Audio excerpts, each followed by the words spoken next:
I want to talk about Trey Lance. Brock Purdy has played really well for San Francisco. And if he continues to play at this level, what does this mean for the future of Trey Lance with the 49ers? Because you can't bench Brock Purdy next season and say we're going to bench you because although you look like the better quarterback than Trey Lance, we got to start Trey Lance because we invested a lot into him and plus he has more upside than you. There was a 49ers fan who was trying to use that argument with me, and I just couldn't really get behind it. If you're a good coach, then you don't politic. You shouldn't start a guy just because you drafted him higher than another. It doesn't matter. You play the best quarterback. The best quarterback right now is Brock Purdy. Trey Lance has played in significantly more games than Brock Purdy, and yet the 49ers coaching staff and 49ers faithful still don't really know what they have in him at quarterback. Meanwhile, Brock Purdy out here in only 3 games has already won over the hearts of his teammates, the coaching staff, the fan base, and damn near all of America. I mean, who isn't rooting for Brock Purdy right now?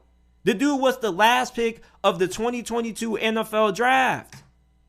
It's funny that when Kyle Shanahan explained the reasoning for trading up to get Trey Lance, he said it on a episode of this podcast that he did with Sean McVay and Peter Schrager.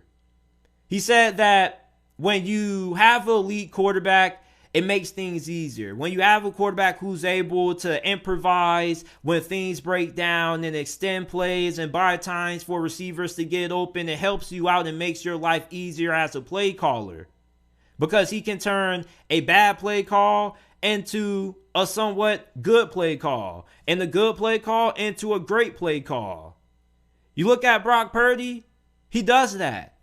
He makes this offense better. It's funny that for the reasons that the 49ers traded up for Trey Lance, everything that they wanted out of Trey Lance, they kind of have gotten out of Brock Purdy. Now, of course, Brock Purdy isn't the athlete that Trey Lance is.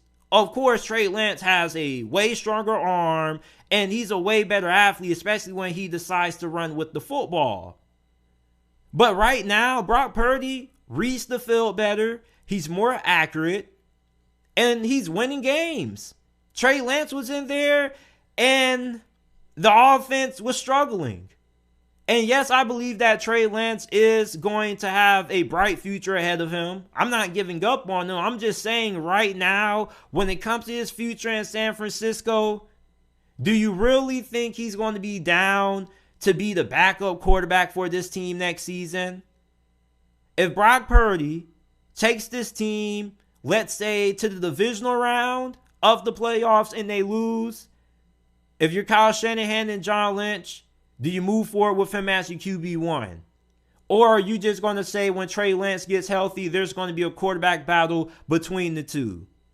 This isn't a bad situation to be in.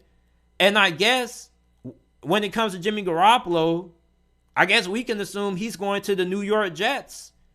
We don't know what's going on with Zach Wilson. It seems like they got him on the practice squad and they're just trying to play things safe and develop him and wait a while before they throw him back out there. So in the meantime, you get Jimmy Garoppolo, somebody who has a lot of familiarity with their offensive coordinator in that system. It's kind of plug and play. So for Jimmy Garoppolo, I don't really expect him to remain on the roster if Brock Purdy continues to play at this level. You remember when Baker Mayfield got released by the Carolina Panthers and the injury to Jimmy G occurred and people were asking Kyle Shanahan if they were going to have intentions of signing Baker Mayfield. And Kyle Shanahan said, I love Baker. He's a good player. Well, I love what I saw from him on film and whatnot. Always been a fan of his game. But guess who we have? We have Brock Purdy. And Kyle Shanahan, I trust his judgment.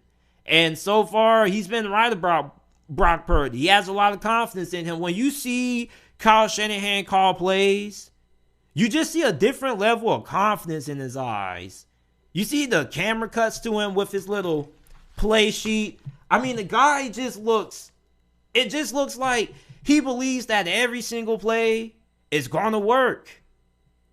Kyle Shanahan deserves a lot of credit for Brock Purdy's success.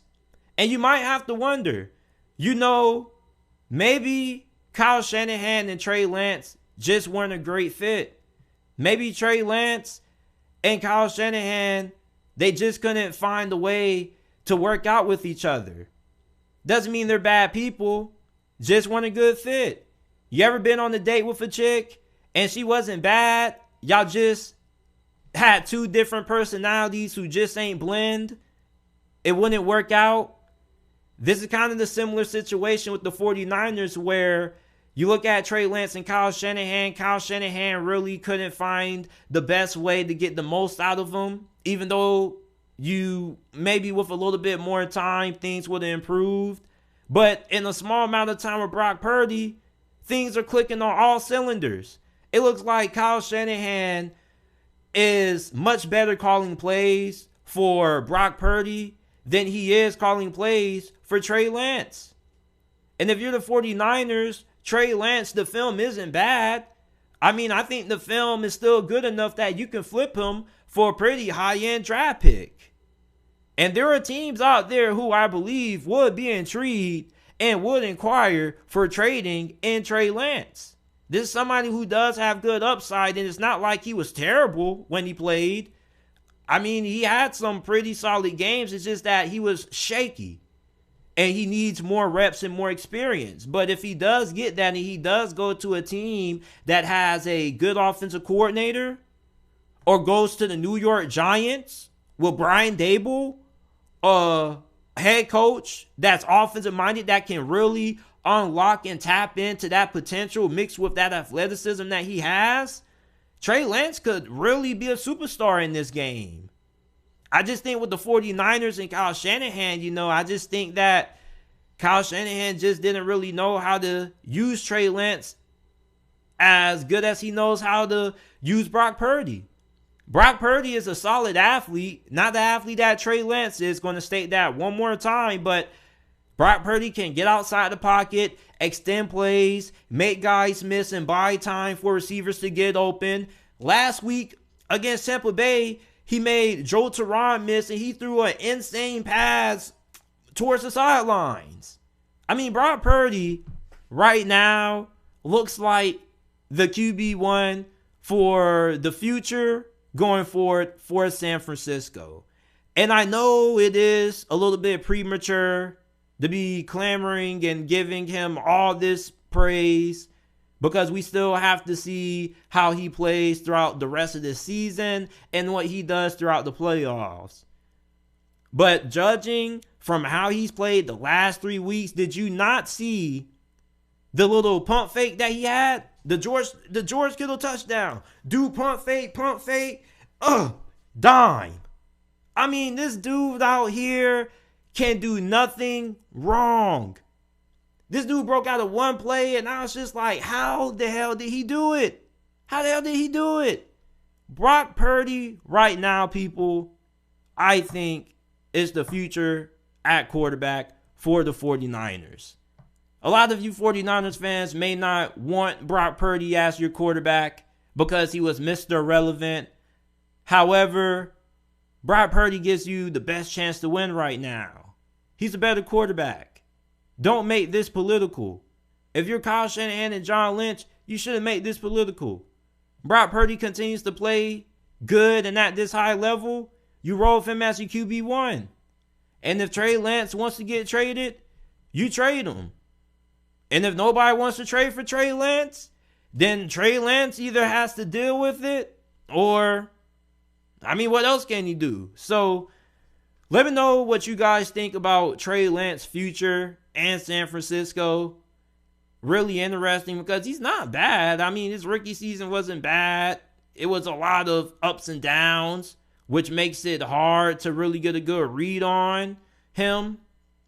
But I appreciate you guys for listening to this episode of the JT Sports Podcast. Make sure that you guys leave us a 5-star review if you enjoyed this episode. Like the video, subscribe to the channel if you're listening to this episode on YouTube. And I will see you guys shortly with another episode of the JT Sports Podcast.